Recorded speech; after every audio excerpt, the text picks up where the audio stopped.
As we carry on with the Trump assassination attempt investigation, we have a really burning question we have to answer and address today, which is, how did all those cops around the AGR building miss Crooks?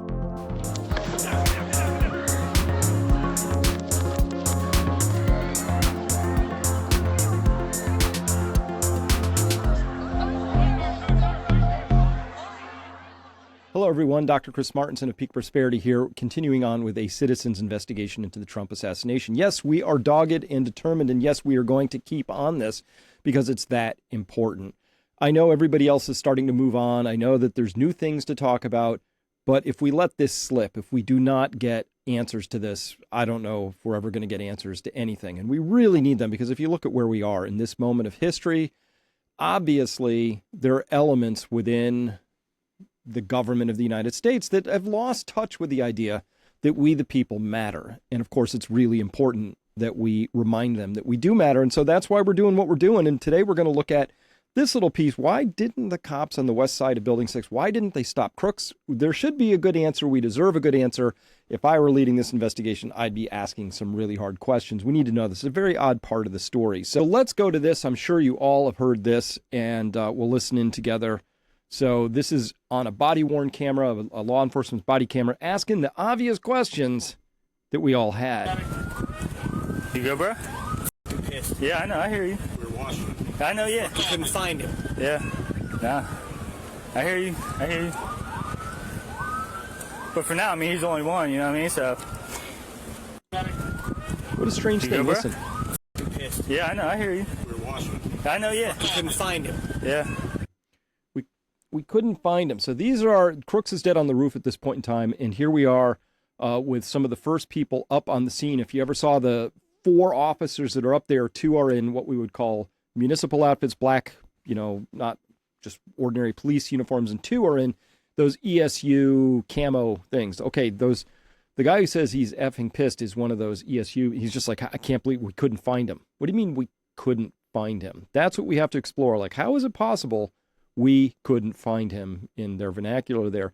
And what's interesting to note is that the officer who's wearing this body cam, who's saying, hey, yeah, but you know, at least there was just one of them. That's the guy who found Crooks first. That's the law enforcement guy, patrol officer who'd, wheeled up, got out of his car, and in less than 2 minutes had pulled himself up and found him on the roof where everybody else couldn't find him. So yeah, this is kind of weird. But it's kind of weird to hear him, that same officer, sort of downplaying it, saying, well, yeah, but there was just one of them, right? I don't know what that means. So everybody copes differently in a crisis. All right. Now, this is really good work being done back at Peak Prosperity as part of a citizen's investigation. A lot of great work. I'm just going to showcase one piece of it. Vegas Patriot doing just awesome work here. And this is just one comment where Vegas Patriot has been piling in, asking, hey, can we account for Crooks? Where was he? Moment by moment, what do we know? And we know a lot, but there's still some holes. But first off, just blur your eyes. Every one of those yellow dots with a black number in it, that's a moment when Crooks was spotted somewhere by law enforcement, okay? And we start with number 1. Let me get my drawing tool out here. Laser pointer. We start with number 1 up here, and that's this picture right here. So this is off of a dash cam, okay? And so that's where it all starts, and the dash cam is pretty early on, and there's Crooks walking in. I don't see a backpack on him. I don't know what's happened to that. Maybe that's already been pre-stashed somewhere. Not entirely clear. And then we go out to number 2, and of course there, what we're talking about is that text from Sniper Jason Woods, who said, hey, at 4:26, and it's a little cryptic. Obviously, we're going to need more information. We don't know. But it seems to imply that he's seen Crooks out there because he leaves at 4:26. He's out in the parking lot, and he says, oh, hey, this guy is sitting at this picnic table. He knows you're up there, which raises an obvious question. If he is talking about Crooks, that means Crooks was already on the radar by 4:26 or before, probably before. And that means that he's also aware that Crooks knows that those guys are up there. Well, if Crooks knows those guys are up there, we have another question, which is how is it that Crooks then felt comfortable running upright all the way across that whole roof line to his perch position? Because if he knew those guys were up there, he would have known just how exposed he was. He would have at least been looking nervously over his shoulder back at those windows that were open on that Overwatch building that was above the roof line that he was on. So it raises, I'm not sure, we would love to get that clarified. Hey, Jason Woods at 426, were you talking about Crooks? Are we talking about the same guy? He knows you're up there, or were you talking about maybe their supervisor or something, or is it somebody else? We don't know, but we're going to say, wow, somebody needs to answer that question right away. And then as we carry on here, we can see that at here at right around, we got him out front here at 5:05, right? Here we have him at 4:26 at this picnic table. That's where Jason Woods would have seen him as he came out into this parking lot, I believe, because there is a picnic table right here that he said is about 50 yards from the entrance. So that would fit. It's also possible he saw him here and he was talking about some other entrance that would be over here somewhere. We don't know. That still also needs to be resolved. But this is noted that Crooks was seen at a picnic table at 6:05 as one of the last times he was seen, presumably by Nickel. Okay. And then later he's spotted, he's spotted on this wall structure here, which is that retaining wall. Pictures are taken, 2 separate pictures of Crooks. You can clearly see him. One, he's looking over his left shoulder. The other one, he's looking at his phone, right? 2 pictures taken from that Overwatch building. And then at 6:05, finally, we have him here at this picnic table, presumably seen by Greg Nickel off of this northwest corner right here, looking at him where he cryptically told everybody headed towards Sheets, which would be all the way around this way. But instead, he went in here at 6:05 and then climbed up on the picnic table. Now, thank you very much, Matt. I did not have Matt's permission to share his name, so I will never share anybody's name without full permission. And so if I hear back from Matt, I will totally give you total awesome full credit. But this came into my inbox yesterday. And these appear to be Crooks wearing the same Demolition Ranch t-shirt, the same knee-length white shorts, the same black socks and black shoes, and same hairdo, same glasses, same little goatee. But here you can see clearly he's walking up Vendor Row earlier on in the day at the Trump rally. So that's pretty interesting because now we have one of our earliest spottings. It's very clear that's obviously this character. So we'll get back to these pictures in just a second. Now, as we go through the basic timeline, we understand that actually at Ron Johnson, this was from his timeline. We note that Trump takes stage at 6:03, but that's right here. So, but look at all the stuff beforehand at 5:45. They've already taken these images. They're sending these images around. They're looking for this guy. Apparently, Nickel left his post somehow, for some reason, from 6:06 all the way to 6:12 because he was so alarmed that nobody was looking for this kid. He was that alarmed by the Crooks character. So that's the story. Obviously, we're going to need that story to be firmed up, refuted, denied, confirmed, something, but we're going to need to see questions taken about that. All right. And then at 6:06, according to FBI Deputy Director Paul Abate, there is video somewhere from some kind of establishment. We don't know. Is it the AGR buildings themselves? As somebody at my site, I think was Vegas Patriot, noted, said, well, that could be from cameras that are actually on the AGR buildings. If that's true, we got a lot of questions because now we're going to want to see all the cameras from the AGR complex, especially any that were inside those buildings. If those were running and recording, obviously a treasure trove of information to help us understand what happened. But we don't know what this video is, but at 6:06, Crooks is seen getting on the building, and then there's a good big old gap here, right? Because we know at 6:08:38, Crooks ends up showing up on the video by James Copenhaver. But at 6:08:20, a local law enforcement officer reports over the radio there's someone on the roof, and then at 6:08:32, a local law enforcement officer reports that there's an individual on the roof of the AGR building wearing white shorts. Is the defining feature. Now, so here's what we know. Crooks is first detected as a person of interest because of that first picture snapped at 5:14. And again, he attracts attention 5:45. The texts are being sent around. Pictures are being sent. Unfortunately, at 5:48, miracle of miracles or bad luck of bad luck, the cell and internet service went down on this whole facility, adding to confusion at a critical moment.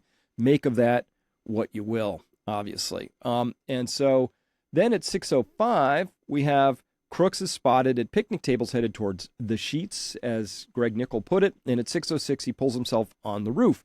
Now, here's what we need to know. Is this the same cop right here? Is this who made those two calls? Seems likely. 6:08:20, 6:08:32, just 12 seconds between them. But I haven't found the body cam yet with this on it. So we're still missing some body cam footage. It would be very important to have the body cam footage of whoever it was that's radioing this in.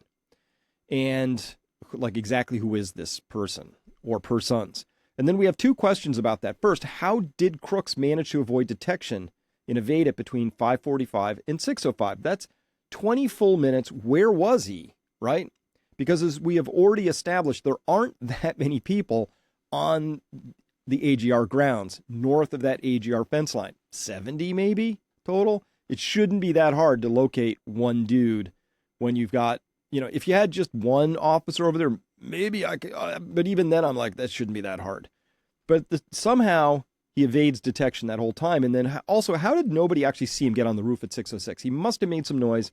He must have clambered up there. I know it would have attracted some attention from somebody over in that corner on that side. So we'll get to all of that in just a second. All right. So this is kind of interesting. So at 6:09:40, remember 6:11:33 is when the first shots ring out. So at 6:09:40, roughly 2 minutes before shooting, just under 2 minutes before the shooting starts, a uniformed officer walks around the south side of the building 6 this way, headed east.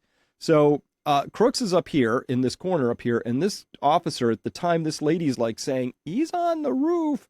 This officer decides for some reason to peel out and go this way. I'm not totally clear on how or why that happened that way. And so let's look now and watch this together. This is that.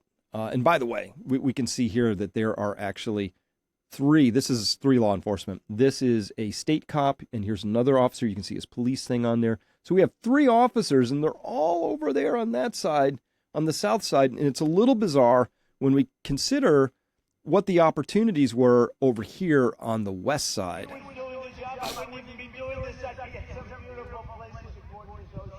Look, they're all pointing. The Atlantic, maybe the Pacific. Yeah, someone's on top of the roof. Look. There he is right there. Right there, see him? He's laying down. You see him? Yeah, he's laying down.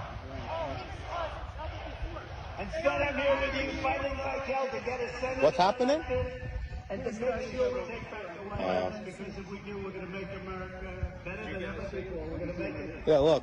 There he is. Easy, because we have millions and millions of people in our country that shouldn't be here. Dangerous people. Criminals. We have criminals. We have drug dealers. We have people. Interesting. That should not be here. There he is. There he is.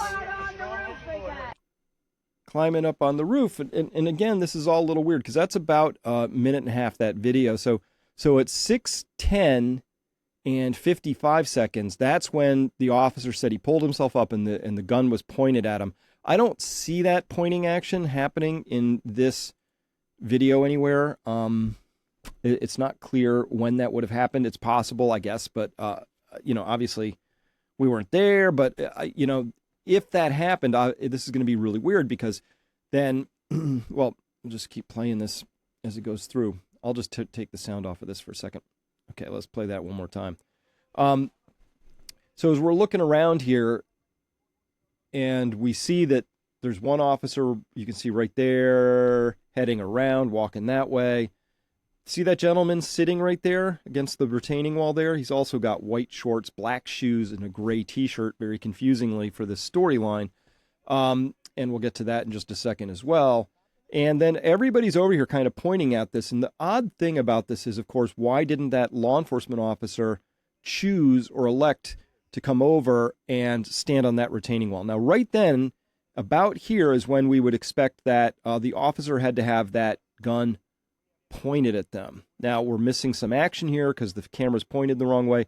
Now we're back up on the action. Now we're off. Now we're back up, and he's crawling up. I don't see him reeling over to point his gun at anybody, but again, we're missing quite a bit of the action here, so we don't know. But it's kind of odd that, odd police work.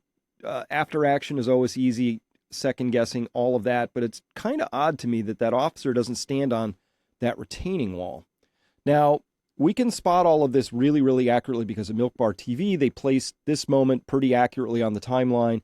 We can say that this is 6:09:43, right when that video is at that frame that you see over there with the guy with the red hat. And also, take note of that guy sitting there up against that retaining wall. It's all kind of odd. Hey, by the way, we are going to part 2 of this back for my subscribers. We have to talk about how we can become healthy. We have to reject this death cult. So if you don't know, your food has been made on purpose to be addictive. It's just got this bliss spot of saltiness, fattiness, and stuff. And by the way, the same people who brought you cigarette addiction are the same people. They just redirected those scientists to bring you foods. And we're living through one of the largest food-borne metabolic crises at this point in time. I mean, it's just, honestly, there's really not that many ways to look at it except to say that once you understand that you're part of a death cult, or at least a disease cult, at least a cult that doesn't care at all about your health, but rather how many ways they can get you to overeat and then treat your resulting sicknesses with medical interventions. It's a really bad system. People are waking up to it. I'm really happy to be part of that. And by the way, here's testimonial number 1 from last week. I wrote a few art pieces back there and talked about something called the quickening. When they no longer care enough to hide it, they're not even hiding what they're doing anymore. And that's true in the Trump assassination, but it's true in so many other dimensions. They're just not hiding it, which tells us we're closer to the end than the beginning. Robert D. wrote here, Chris, no matter where we go from here, this site's been a life raft, a fire extinguisher, an antidote to the media poison they want our minds to willingly accept. Thank you for that. I don't take advantage of all that you have to offer here. It's true. I put out a lot of content. I don't consume all that I should. What I do is come here when the world headlines and groupthink become overwhelming. You're always here to remind me that sane, intelligent voices still exist in the storm. Your insight and calm breakdown of what we are witnessing is invaluable to my family, my health, and my soul. I hope you're taking moments away from this for your own peacefulness when you can. Well, thank you, Robert. I'm not taking near as much time as I should, but I'm going to have to start taking a little more time just because it's getting intense out there. This quickening is surely very, very much upon us at this stage. And then I wrote a really important piece. I do something called framing, right? And framing is when there's a way of looking at the world that when you have that, it really helps simplify, crystallize, clarify how you see the world. And so this was a really important piece of framing when I wrote about what I think broke during COVID and why so many people seem to be broken, particularly people who are highly educated. In fact, the more highly educated, the greater the chance and degree to which they seem to have had their minds broken. And I have an understanding of that in explaining that. Sketchy Poodle wrote, quote, that was inspired somehow. I read through the transcript before watching the video this time and was able to soak it all in. I should do more of that. I felt like I was being hit with electric shocks every word. I've known too many fishball people myself, and the triune brain reference, the carrier waves, and the energy that runs through all of us, this one was center of target all the way through. And thank you for that, Sketchy Poodle. So yes, I put a lot of thought into the pieces I put out there, and I do it across many dimensions. And it's really important that you have an information scout, and that's why I want to invite you, if you want to become a subscriber at Peak Prosperity. We use our brains, and we do it in a way that hopefully adds value to your lives and to the world, and many people tell us that it does. Now, let's continue on with this logical progression. Here's how we see the world. So now we're at 58 seconds before the shooting. It's at 6:10:35. Trump is saying, you don't mind if I go off the teleprompter, do you? So we can locate this shot. This is a still from a video, but notice again, we've got, get my laser pointer back. We've got this guy with the gray shirt and the knee-length white pants and the dark shoes here, which is confusing, obviously, because that's almost exactly what Crooks was wearing, minus the white hat. Just sometimes you get these coincidences day of. But here we have this officer coming up here. All they have to do is jump up on this retaining wall, and we should be able to see something very, very easily and quickly. And by the way, this is after we saw that gentleman right there who circled in blue. He was sitting down with his knees up, and now he's up and activated, and he's sort of pointing, and we have this officer coming over. I want you to notice something, though, which is this window. Do you see this window? This one right here. It's barely, I mean, I thought, you know, somebody who's athletic could reach up and slap that thing. It's right there. This is the room that one of the two snipers was supposed to have remained in. We now have established that Greg Nickel wandered off during a very critical period of time, but the other one was reported to us as having not abandoned their post. But if they are in this end of the room, there's a window open here, and there's a window open here, and these are all connected in this same room. So how could you possibly be in this room? And I don't understand why I don't see a face at this window, looking out, asking questions. People are yelling, a lot of commotion. There's like nobody's watching Trump at this point. Everybody's swiveled this way. People are yelling about somebody on the roof. All of this is happening. And so the question becomes, if there is somebody in this room, why are they not engaging with us at this point in time? Have they run down to one of these other windows to look out? Well, at that point, this is just 58 seconds before the shooting starts. So Crooks is already in position. He's lying down on the hot tin roof, and he would be very easy to spot over there from any one of these windows on the south side of that Overwatch building. Okay, so let's just watch this real quick. This is from Greg Smith's wife, Greg Smith wearing the Trump hat with that shock of fake hair coming off the top.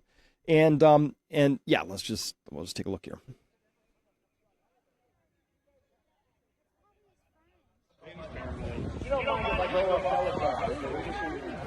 Because these teleprompters are so damn boring, I try to explain them. Oh, look at wow. Everybody's walking this way. My guys, take a look at that truck. Take a look at the arrow on the bottom. See the red arrow, right? So that's what I left off. That was the lowest point, and that comes right from the... All right, so if we watch this, what we're going to see here, you see that officer who comes over, that one right there, he's walking in right now, get my laser pointer back, who's coming into the action here. Gray shirt guy is pointing at stuff. This officer is walking back this direction over here.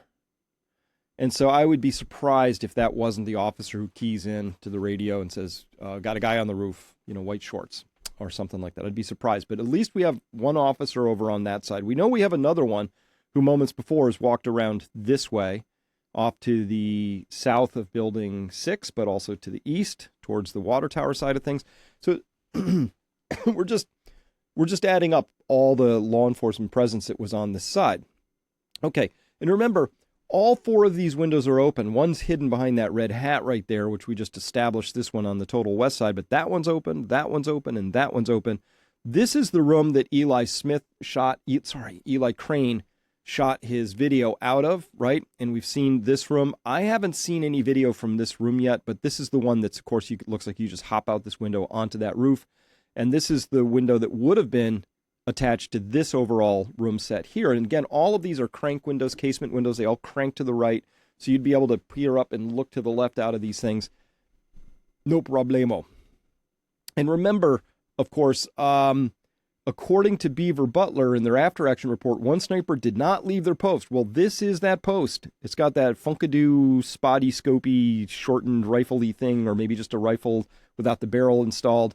We've established that there's a screen here with a couple of pull tabs, the type. You lift the little wingy tabs out and the screen comes out. And then we've got a crank down there that cranks this thing out to the right. So this is just, all these people are standing right here. It would be, unless you had your earphones in and you're listening to some heavy metal and your back is to the window, there's not a chance in the world that you would be missing at this particular moment all the commotion that's going on out here. And by the way, I've looked carefully. I do not see anybody in any of these windows. I've watched this very carefully, back and forth, under magnification. I can't see anybody peering out any of these windows. So whatever's going on with that two-person Butler Beaver sniper team that's supposed to be somewhere in that building, presumably in these corner windows here where they said they were placed by Secret Service. But even with that placement, I still can't account for why nobody's there at this moment and why I can't see anybody looking out those windows and why there's no engagement. The only thing I can come up with is there's nobody in that room. So very odd, very difficult to account for that. These are questions, of course, that a an investigator and an investigation should be answering. Now, this is 16 seconds before the shots ring out. And here we can see a number of things. This is Greg Smith right here. Again, he was in the BBC interview, red hat, shock of fake hair out the top. He's got the beard, very, very sort of a red cast, but with a green shirt. That's him right there. Here we have a law enforcement officer circled in yellow in uniform. Here we have another uniformed officer in yellow. And here in green, we have these two plainclothes officers. Now, we're going to have to look at these two a little bit more carefully because we got questions here as well. But it's kind of odd to me that here we are at 6:11 and maybe 10, 15 seconds. We have so much law enforcement on this side when it was just at 6:05 when at this table right out in front of this building right here where I'm wagging my laser pointer around, just past where these two people encircled in green, the two plainclothes officers are. That's where Crooks was last spotted. And at 6:06, he goes into this gap up here, right in between this building and one you can't see that's right here, and then clambered up onto the roof, spent about 2 minutes doing God knows what, and then is spotted at 6:08:20 running across the roof and noted as having white shorts. So how do you have this many law enforcement on this side when apparently there's the equivalent of a APB out on this kid with a dark shirt and white shorts, right? Glasses. It's out there, and they're looking for him. Where is Crooks from 6:45 to 6:05 when he finally shows up here? Can't quite account for that. Where's his backpack? Where's all of that? I don't know what we're dealing with. But let's back up in time just a bit here. Okay, so here we are. We've backed way up in time. I don't know how far back because I have something itching. I think I got a cat hair on my nose or something. We've backed way up in time, and this again is a video from Greg Smith where we see here at 19 seconds into this video, we see these two characters right here. These are our plainclothes or undercover officers. I don't know what to call them. And here's the guy, capri pants guy, as I called him. We could also call him Shaggy because he's got this big beard, and he's on his phone, which practically every video I have, he's on his phone. I don't know who he's talking to or who he's communicating with, but if I was investigating this, that's something I would want to ascertain. Of course.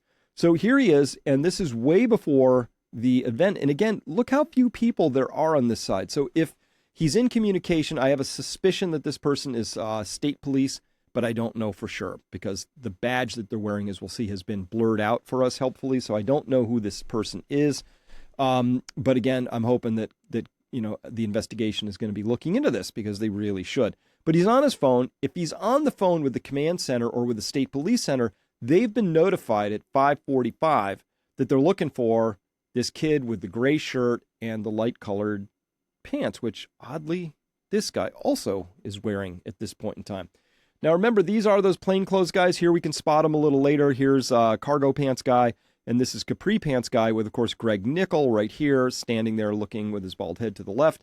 And then this is a guy we called ZZ Cop because he's got the big white beard. He's got his weapon drawn at this point in time. Greg Smith swears up and down that this guy is just an ordinary citizen. I'm a little confused how an ordinary citizen is allowed to draw down, take their weapon out, be walking around with a weapon drawn, because none of the police that train at my facility would ever let me do that. That would be a no-no for all kinds of liability reasons. What if this guy, presumably as you're going through the pre-planning, all the pre-meetings are going to have, if they're going to have undercover or plainclothes assets out in the audience, everybody has to be notified of that, right? Because you wouldn't want one of your snipers seeing a dude in a backwards baseball hat pull a gun on somebody and shoot him if that was your law enforcement asset with a backward baseball hat pulling the gun on somebody. It makes a lot of sense. So there's going to have been in the planning meetings, in the morning, in the day of meetings, they're going to say, hey, we have undercover or we have plainclothes assets out there. Here's what they're wearing. Now, this guy, ZZ Cop, would not be availed of any of that information, would not know any of it. And that's why I'm just a little confused why somebody like a Greg Nickel is not Greg Smith. My bad. Greg Nickel is not telling this gentleman, put the weapon down, securing that weapon and telling this guy to back the F off and go, you'll get your weapon back later. I would not in a million years be allowing in this particular environment a civilian to be wandering around with a drawn gun. But that's a side point. back to the main point. So here is this shaggy guy, capri pants guy. Now we get a good look at him from this one body-worn camera here, and we can get a closer and closer look at his badge, which is very helpfully blurred out to the point where we can't quite tell what it is. We don't know who this person is. But here they are. They're walking around. They've got their gun drawn at this point in time. And here's the other one from Battle Baby Erica here, Ekaterina the Great, the second. So she's positing potentially Secret Service special agent. Maybe it's not, could be. You see here, it looks like it has a squared off top. That isn't right, but here we can see it's got more of a rounded top. I think they messed with this image on purpose before they released this body cam footage. That's my best guess. But here we can see he's got his gun out. Here's the other guy, backwards baseball hat guy. This is some sort of skateboarding logo-y t-shirt. And then we got this guy over here, cargo pants guy, wearing some kind of death and destruction t-shirt of some kind. Now, back to this, though. Remember, so this is what Crooks looks like day of, or whoever that is. We're calling him Crooks for now, and I'm going to have to go with that until we see DNA evidence that says otherwise. But here he is walking around with his Demolition Ranch t-shirt, his white knee-length cargo shorts, and his black footwear with black socks. Well, isn't it just a little bit of a coincidence that there's only 70 people on that side of the building-ish, on the north side, and one of them is hanging out right near the retaining wall where this guy was getting his picture snapped. Here this guy is hanging out right around 6 o'clock, just hanging out, and just magically is wearing an almost identical setup. And then you got this guy, and this is what he looks like out in bright sunlight with dark shoes, knee-length white pants, and a gray shirt. That would be very, very difficult if you were one of the Secret Service snipers. You're out there on Barn 1 or Barn 2. Barn 1, you have a problem because you're peering through, there's a tree in your way. Barn 2, you can still maybe see clearly, but now you have a what's called a deconfliction problem. You have to figure out, is that guy on the roof? You have to be sure that it's not accidentally this guy, because you know in your pre-planning report that you've got some plainclothes assets out there, and one of them is wearing a gray t-shirt, knee-length, light-colored shorts, and dark shoes.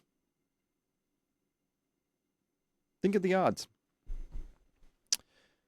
And as well, you know, this guy with the gray shirt, white shorts, I don't know exactly when this particular video was taken, but it's earlier on. There's just music playing at this point in time, and you know, Trump's not on the stage, and you can see right behind her there he is.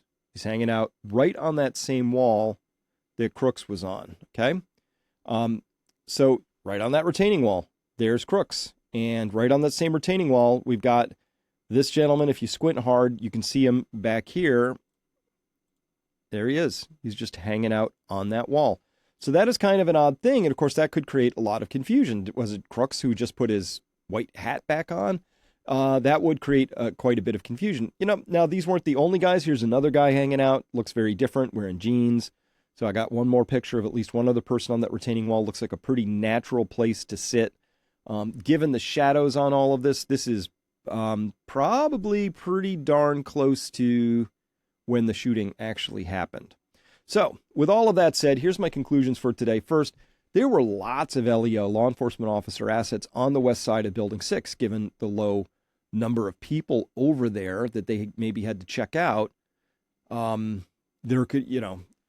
weren't that many people you had to check out if you're looking for Crooks, right? With a gray t-shirt and light-colored knee-length shorts and dark shoes. Pretty easy. I count at least 4 over on that side, but that's a minimum. It's probably more close. It's more like 6. So again, we would want to see all of the body cam footage, particularly from anybody on the west side. Exactly 0 of the released body cam footage so far has been from that side of things, at least prior to the shooting. That's what we want to see. Prior to the shooting, what were people seeing over there? And in particular, we need to know about those 2 plainclothes or undercover assets. Absolutely. No accounting for Crooks anywhere between 5:45 and 6:05. I can't see him on any particular. He's not on any video I've got so far. There's a lot of video missing from the west side still, from both private individuals and also from the law enforcement. We would love to see that video, of course, because that would answer potentially a lot of questions. 3, There's no sign of any snipers at any of the windows at any time in anywhere in that 2-story Overwatch building, so that needs to be cleared up. Obviously, again, still, we're going to call for a complete accounting of the movements of both of those Beaver and Butler County snipers up there, Greg Nickel, and then this other mystery gentleman. We're going to need to know exactly where they were at all times to make this story resolve itself. And then it's quite the coincidence, isn't it, that undercover law enforcement guy, capri pants guy, or Shaggy, as we might call him, was dressed almost identically to Crooks, with a gray t-shirt, light-colored knee-length shorts, and dark shoes. It is quite the coincidence.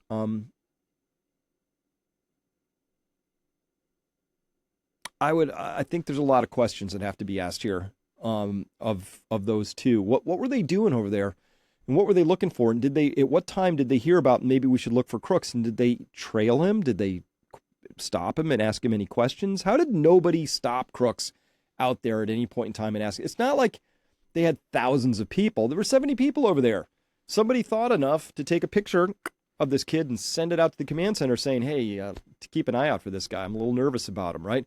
Then we still don't have any good answer for why Greg Nickel apparently thought he had to go and talk to somebody instead of just radioing it in and directing them to where he was. We don't have any good answers for any of these things. In particular, if Greg saw him at the picnic table and he said he saw him going towards Sheets, but instead, if he had just watched and saw him heading into the cubby alcove in the building, then you could radio that in, and then nobody's spending their time looking in the wrong place, which is a gas station that's a quarter mile away.